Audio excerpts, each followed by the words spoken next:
go ahead and hit record so that I can make sure that I have this saved and I can upload it to everyone. But I am going to try to go through a few things. And I see Denise, and I did get your email. I hope everything's going well. I know that hopefully Denise, who mommy's hearing, she was just impacted by the hurricane. I was also impacted by the hurricane, as you all know. I live in North Carolina, so we lost power, and I think there's still some areas that are still trying to recover their power in North Carolina. So I'll go ahead and delete that for you. So don't worry about it. Okay. I thought it's just easier for me just to answer that since I see you here. But you're fine. You can go off the screen if you want to, or stay on, or if you have a question. Right now, you're the only person here. So this is just like your own personal office hours, or if I answer your question, that's great. So whatever you feel like you can do, but I'm just going to go through everything. Okay. Okay, thank you. Yeah, great. It's great. I love your background. Very beachy. So I'm just going to go ahead and just hit a few major pointers because after, I believe, week 6, our next week, there's no more really discussion boards. So everything is just going to be all about you all submitting your assignments. So it's important for you to just make sure that you have a good understanding of the Padlet, of SkillSetter. Go ahead and make sure you purchase that code so you can access that. Also, make sure that you are getting familiar with your infographic. I have information to share with you about that probably within the next week or so. And then also making sure that you are working to secure your school counselor for your interview. So what I'm going to do now is I am just going to go ahead and share my screen and then just go over a few things. Like I said, I'm going to do this very quickly just because Walden does not pay for me to have the professional version of of Zoom. So, it's very quick. But first of all, this is just this is a previous class I had. But just make sure, this is, I think, a class that I have now. So just make sure that you are constantly checking the announcements. I try to send stuff out for you all just to give you updates as far as assignments or, any other things that you might need to know. So just a quick reminder, if you remember back from week 2, I laid out a lot of information. This was actually back on September 14th, just really going over a summary of my first virtual office hours with you. Back then, you probably didn't quite understand, or you probably still so new, you just didn't really think about weeks 8, 9, and 10. But now we are fast approaching those weeks. So just make sure that you can refer back to this announcement on September the 14th and see all of the links.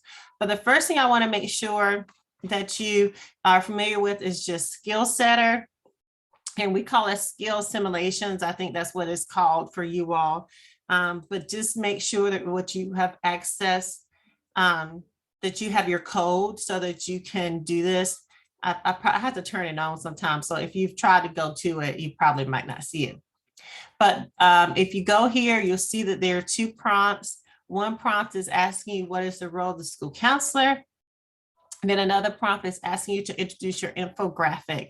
So an infographic is really just that. It is a virtual poster. And if you go to one of the examples that I provided for you, this is one for a previous student. She did her infographic using a PowerPoint, which is not ideal, but it's kind of hard for some students to make one. So, if you want to use a PowerPoint, you can, but there's some really great resources. Canva is really great if you just want to just make an infographic in that way. So you'll see that what you'll need to select an advocacy topic that's related to school counseling. For example, it could be mental health, as this student selected. I had another student, she selected social media, which is really big. And hers is really more so like a poster, but it's really 2 pages, which is fine. So she talked a little bit about social media awareness. You could do body image awareness. You could do something based on so social skills, study skills, anxiety, suicide awareness. I know it's Domestic Violence Month, so domestic teen dating awareness. I've done some work in that area. It's just so many different advocacy topics. You can do something about homelessness. You can do something just about, healthy communication, whatever it is what you're interested in. So just make sure that you are familiar with the week 9 skill setter. Okay.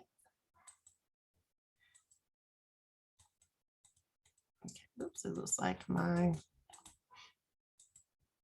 Let's see here, we'll go to another class. So another thing that's coming up next for you, I just want to give you a quick reminder, is just in week 8. Week 8 is when you will actually submit your digital portfolio or your Padlet.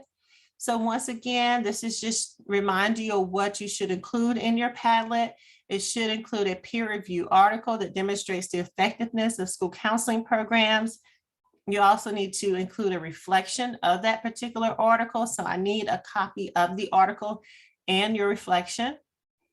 You'll also include your personal philosophy for school counseling, and it also should include your personal vision statement. So you wrote some of this in your week 2 paper, and I believe some of it either during week 3 or week 4 in the discussion board. So just put both of those together.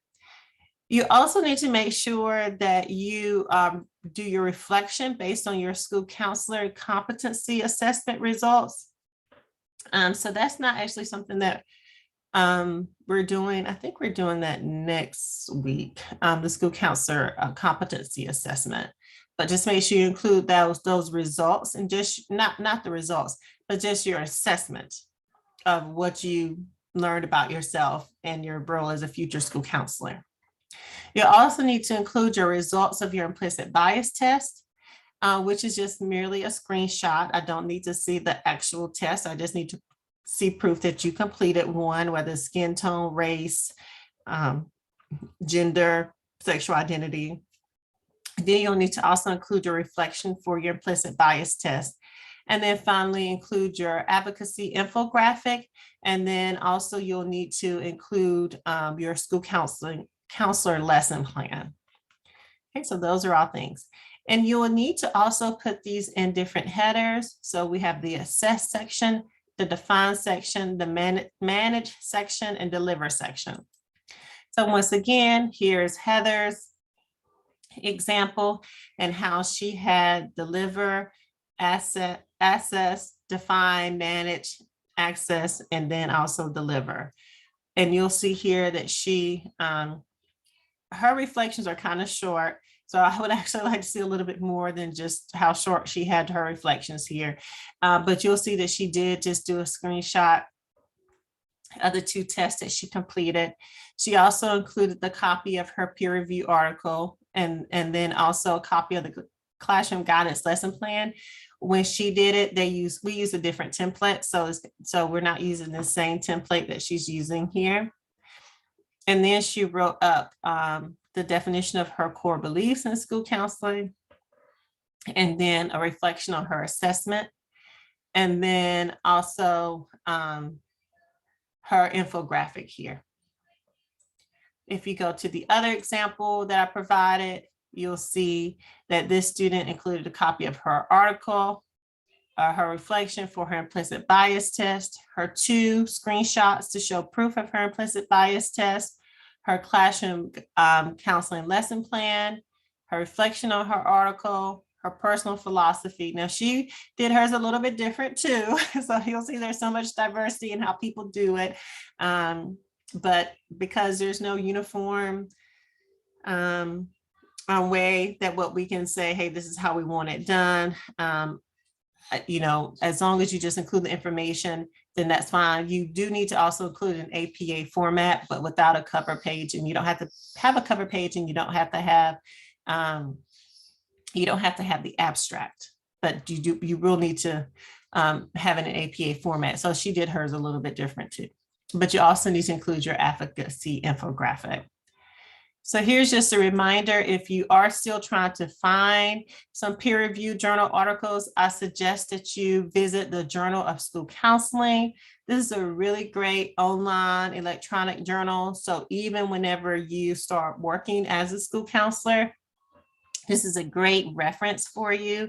All the articles are free, so you don't have to have go through the Walden Library or have access. If you're using the American School Counselor Professional Journal, you can have access to that through Walden. So you should not have to pay for anything, but that's just an option. But I like all of these articles because they're written by either students that are counselor educator students, or they are written by counselor educators or professors, or they are written by practicing school counselors. So if you look at 2021, you will see that they took a hiatus for 2022 due to the pandemic, but all of these articles would be really great things. Like this first one, After the Fire, School Counselors Respond, really great. It's talking about wildfires. So basically what I'm looking for an article is that you select one that really shows the effectiveness of a comprehensive school counseling program. So even though this article is about their fires that they had in California, the school counselors still had to come together in a comprehensive school counseling program to deliver, which is part of the ASCA National Model, services to students, whether they were social emotional services to help students that might have lost homes or that were displaced, but also academic support for students that might have been also displaced and needed support. So all of these articles are really great. So I definitely recommend that you find one of those articles and you just summarize it and you just talk about the school counseling program and how it was successful. Another thing I wanted to just make sure I point out is just the Harvard implicit bias test. So we're in the United States, so you'll just go here. Just make sure you proceed. You just select two of the particular tests that you want to take. Just make sure you set aside at least a good 10-15 minutes to complete the assessment. Once you finish that, you just do a screenshot as if this student did, just said that you had completed the test that you selected. You save it to your computer and then you upload it to your Padlet.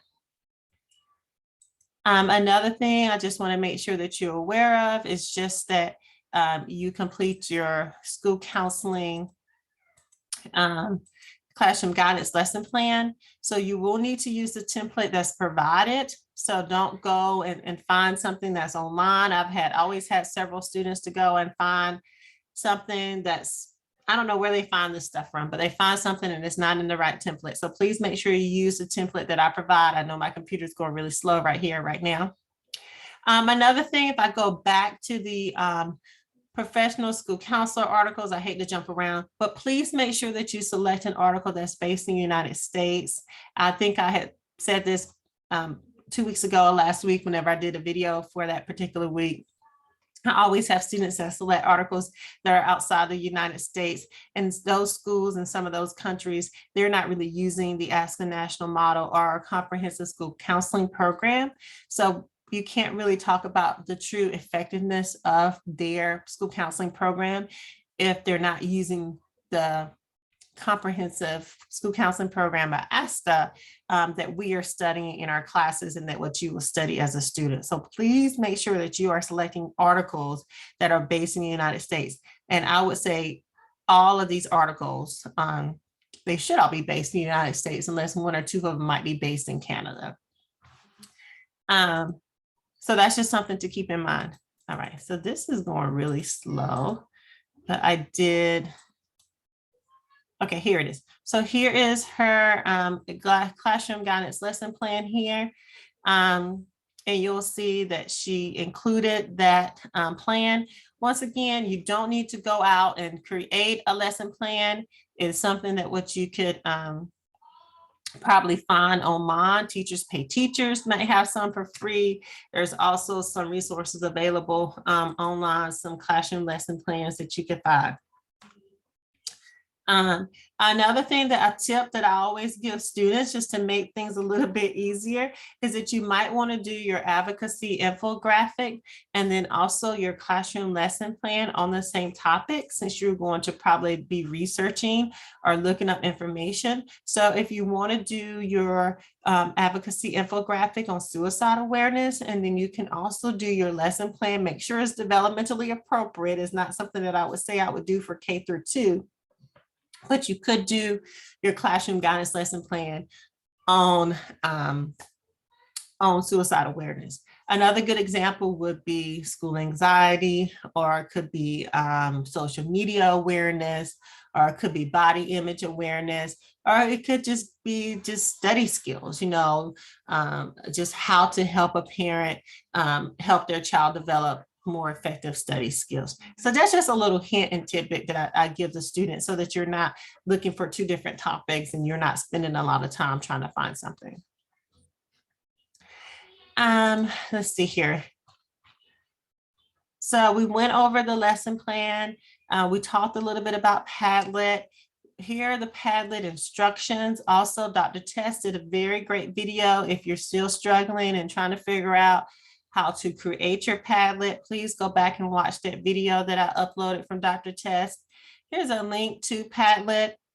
Once again, you do not need to pay for anything for Padlet. Padlet is a free resource. This is just an example of something that I started to create one term. So there's the deliver, there's the access, and then there's the manage section. So please do not pay for anything when it comes to the Padlet, or don't pay for anything when it comes to the infographic. Everything should be free to you to use. Make sure you do buy the skill setter for week 9. Also the Harvard implicit bias test. Make sure you go ahead and do that. Another thing I want to touch on for everybody is just that during week 10, that is when you will actually submit your school counselor interview. If you haven't already, please make sure that you have identified a school counselor. Our week 10 is actually going to occur during that first week in November. That can be a very busy time for school counselors. So I encourage you to reach out to someone now if you haven't already done so. I know some of you all have reached out to me, and if I haven't already, I have a school counselor that I've connected you with. And if I haven't done so, then it's just a matter of me just sending an email to you tonight or tomorrow, just to make sure that you have that person's contact information. Because this interview, it is a little bit long, and it's definitely something that you can email the school counselor the questions. You can call them over the phone. It's going to be a long conversation, or you can actually go visit someone in person if you have that. Of course, I would prefer that you visit them in person so that you can see the school, you can see the office, you can get, maybe insight into their day. But I know school counselors are very busy. When you do this, this is going to be about a 7 to 9 page narrative of your interview. Please do not include the questions and the answers.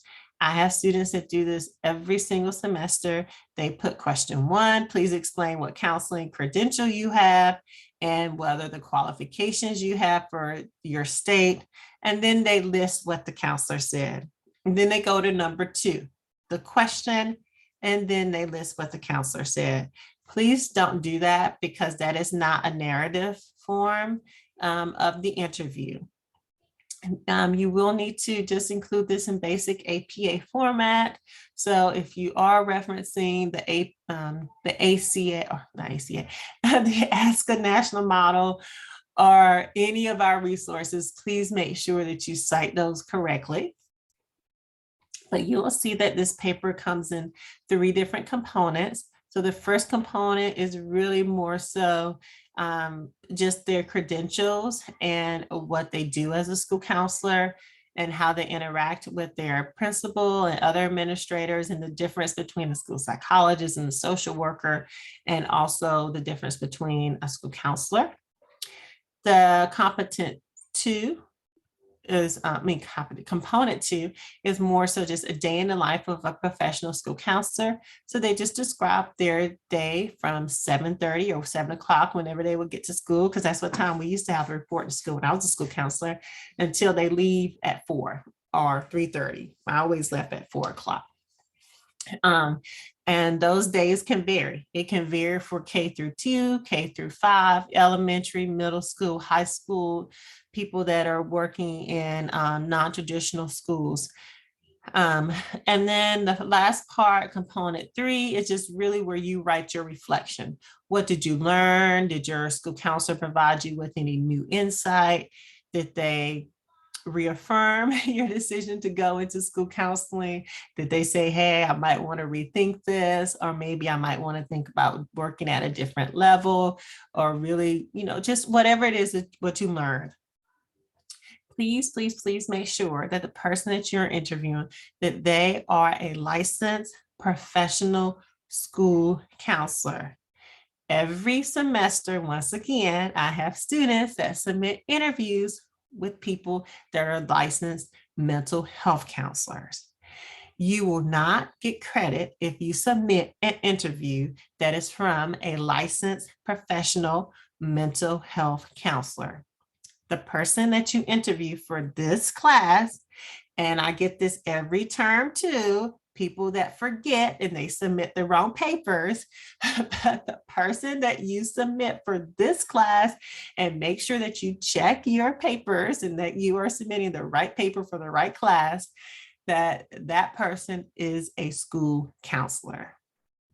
Once again, if you're confused, you don't know the different credentials or licenses that school counselors need, that is perfectly fine. Send me a quick email of the person that you're interested in interviewing, and then I can confirm or say, no, this person is not going to meet the requirements for this particular assignment. So 2 things with that interview. Once again, because I get this all the time from multiple students. Make sure you submit the right paper for the right class. Make sure that the person you're interviewing, that they are in fact a professional school counselor. Now, some people have asked if they can interview someone who's a retired counselor. Even though I prefer not to have that, but if that's the only person that you can get in touch with and they just retired within the past year or so, and they can still remember what they did throughout the day, and then that's fine. But I would prefer that the person is a current practicing school counselor. So make sure they're a practicing licensed school counselor, that you submit the right paper for the right class, and that what you do not submit a question and answer paper, that what you submit a narrative of your interview. This is not due until week 10. We are currently in week 6. So if you have any questions, or you are not able to get in touch with the school counselor that you thought you would, or they're not responding to you, please go ahead and just reach out to me so that you could have a backup. And hopefully my friends, or people that I know that are school counselors across the country, would be willing to serve as that interview for you. Okay. I think I went over everything. I will also include, this is another class that I had this past summer, but I would include the evaluation rubric for your skill setter, just so you know exactly what you need to include in your video. And you need to include exactly what you see here on this screen, which I'm also going to include this during this particular week at week 9 for you. So you need to make sure that you answer those questions, or that what you reference these questions in your infographic video, and also in your what is the role of a school counselor video. Here are the journal databases that I will include with this particular video. The Journal of School Counselor, which is out of Montana. the University of Montana. And then also the American School Counselor Professional Journal article, which you'll have access to those articles via Walden. I'm also going to include some information, not this week, for you just about how to find sample lesson plans and also sample classroom guidance lesson curriculum website, so that if you are struggling trying to find a classroom lesson plan, I'll give you some links so that you can have access to that. Okay. All right, so it seems like I only have 10 minutes left. I'm just going to stop sharing my screen.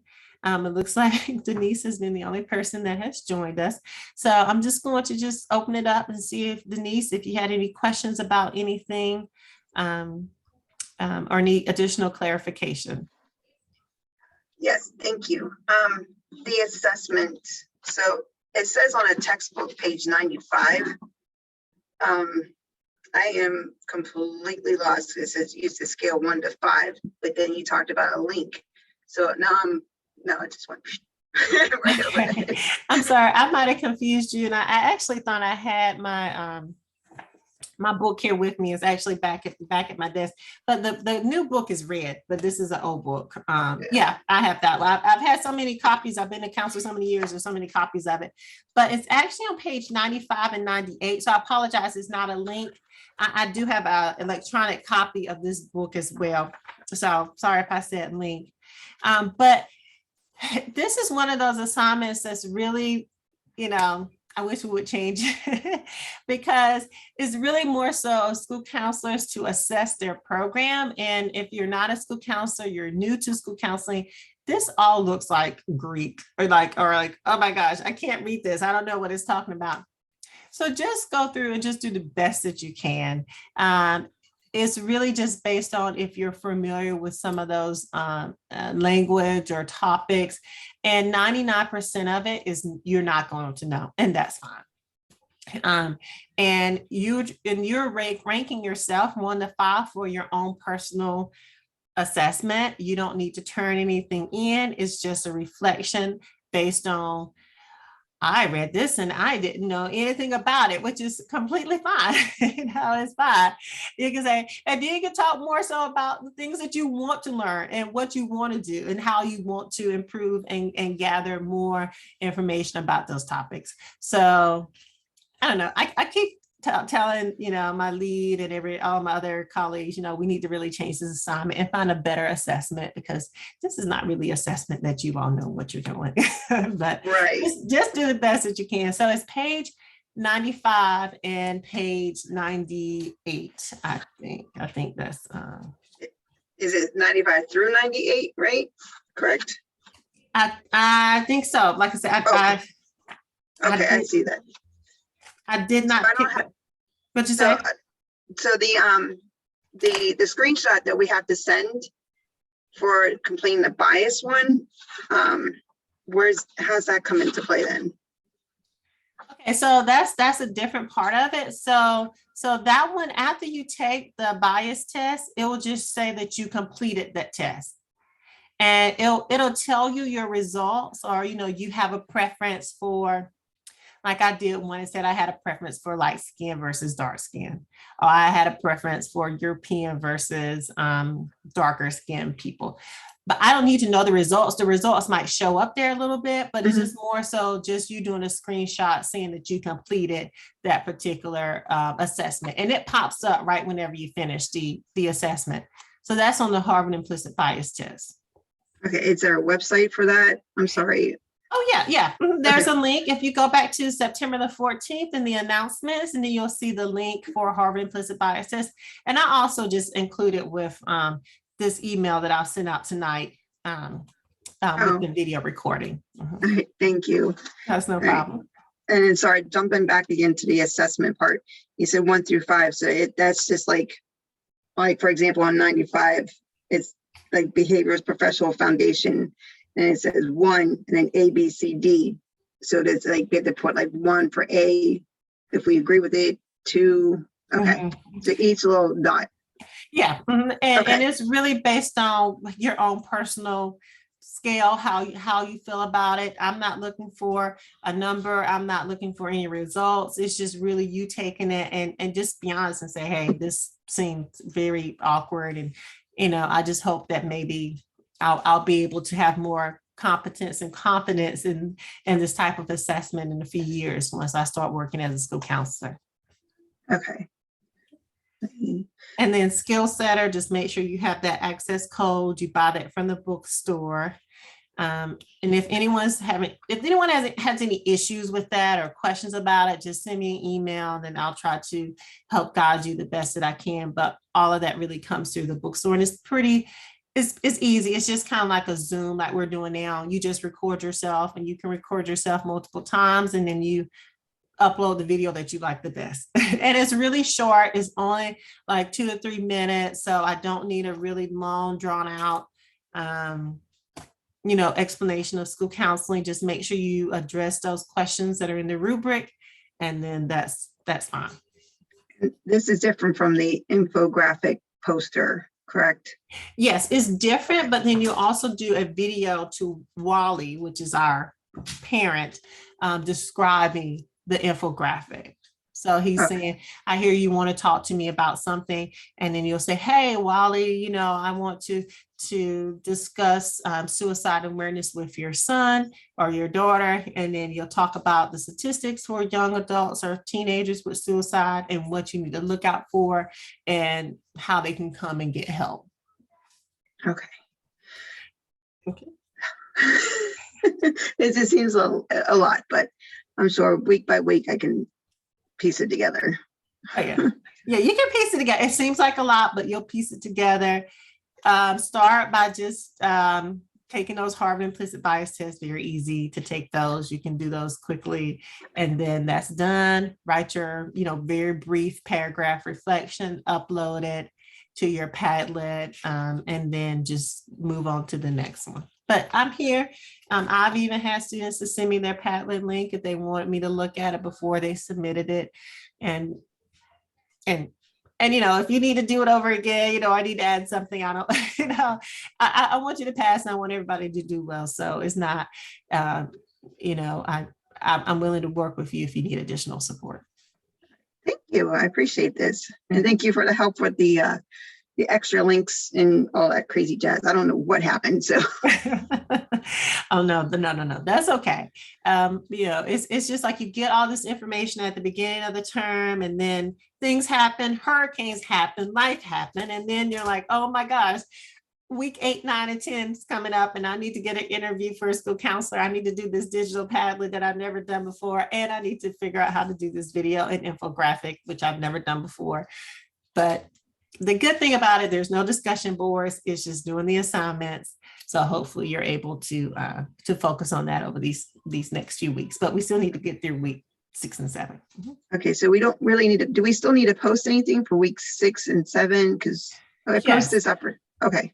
If I'm remembering the weeks right, I still think that there's something you do for this week, and then there's next week, and then I think there's nothing for 8, 9, and 10. Okay, so we still have to do those discussion boards still. Yes, if I'm remembering right. Yeah. Okay, because I thought I was interpreting the information we put for week 6 discussion board is also going into our personal philosophy for counseling statement. It is. Okay. So basically you can take what you put in your discussion board post, you can put it in your Padlet. Okay. But you still need to put it on the discussion board to get credit for that. Gotcha. Okay, so I understood. Okay, I'm second guessing myself. I understood it. Okay. All right. Yeah, and that's where it's helping you, all along, so that whenever you do the Padlet, you're really only focusing on that article. You're doing that the Harvard implicit bias test, and then you're doing your classroom lesson plans, because you should have been able to complete some of those other elements throughout the term. Okay. In your infographic. Yes. Yes. Okay. Awesome. Thank you. You're welcome. Okay, I have less than a minute. Denise, if you have any additional questions, I'll be more than happy to answer those via email, or we can chat over the phone. I'll go in and correct your post. So I'll make sure you get that straightened out. I hope that you didn't suffer too much damage in the hurricane and everyone's safe and everything. So, Yes, thank you. And I hope the same for you. oh yes, yes. We just have a few trees down. I see some of my neighbors still trying to clean up their trees, but we have a lot of old trees in our community. So every time there's a big storm or winter snowstorm, I'm just afraid that one of these trees are going to fall down, So we've been slowly, removing trees, which is very expensive. Cutting down trees. But I have less than a minute, but if you have any additional questions, we can chat offline. And